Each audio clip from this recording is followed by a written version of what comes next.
"Oh, Daddy, when are you taking me to the temple?" Joachim replies, "Soon, my dear." "But are you not sorry to leave your father?" Mary says, "Yes, very much. But you will come.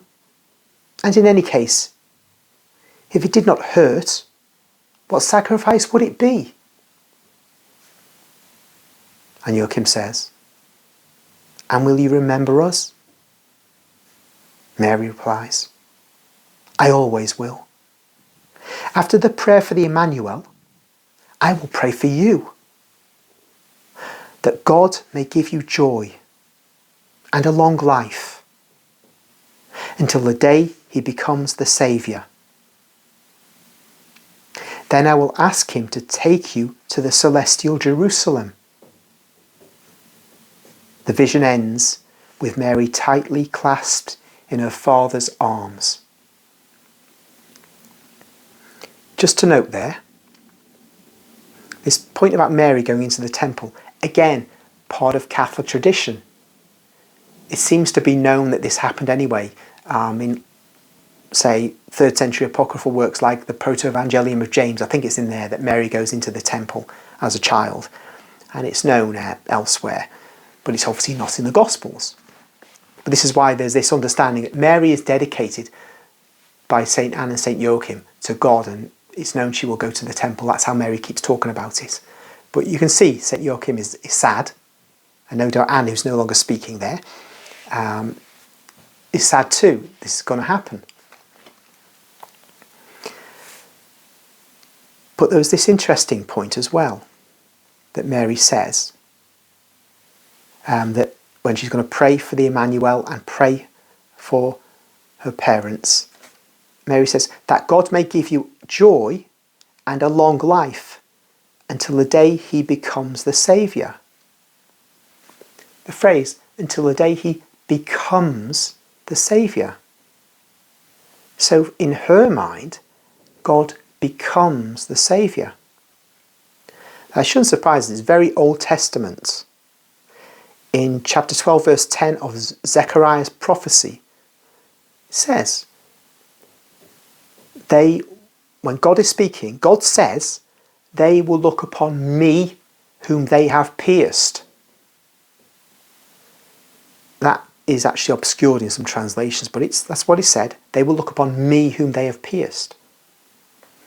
And the Saviour, and God is described in temporary incarnations in the Old Testament as well.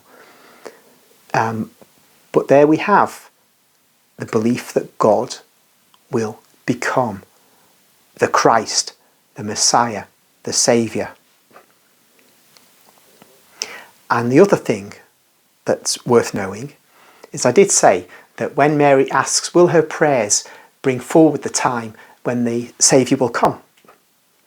And in my view, diplomatically says, he will hear your prayer. She didn't say he will answer your prayer. She said he will hear your prayer. But in fact, if Anne said the Messiah is going to come in 30 years, that will be when Mary is, say, 33 years old, because she's 3 when that's said by Anne. So the Messiah comes when Mary is 33. But we know from the writings of Maria Valtorta, that Jesus is born when Mary is 16. And so he's come into the world 17 years before he was due to come, according to St. Anne. So the point I'm making here is that Mary's prayers did advance the coming of the Messiah. And as I'd said in my video about connected with the resurrection of Jesus, yes, Jesus was supposed to be 3 nights and 3 days in the tomb. It was a shorter period. Why? Because of Mary's prayers, because her heart was breaking, and the Father granted her wish. So you can see or get a rough idea of how significant Mary is. She's not just, as the Protestants say, just the woman chosen by God to be the vessel for the Messiah. She's got cosmic significance. She affects the plan of salvation.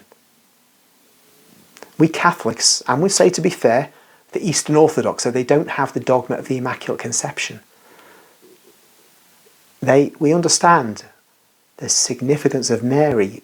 They should have the dogma of the Immaculate Conception if they read this, which I've just read out, because St. Joachim himself said she is purified, she's saved before she sins. She's already saved. Now, strictly speaking, we could say that could mean she's saved in the womb before she's born. But nonetheless, we're pretty much there. If you can say that, you can say she's immaculately conceived. What's the point of just saying, oh, she was scrubbed clean of original sin, if I can put it like that, when she was 3 months a fetus, or 6 months a fetus? What's the point? It's going to be whenever the leaders of the church say it is. And if they didn't say that, they said, as Pope Pius IX said in 1854, from the first moment of her existence, she's immaculate. She doesn't bear the stain of original sin. Simple as that.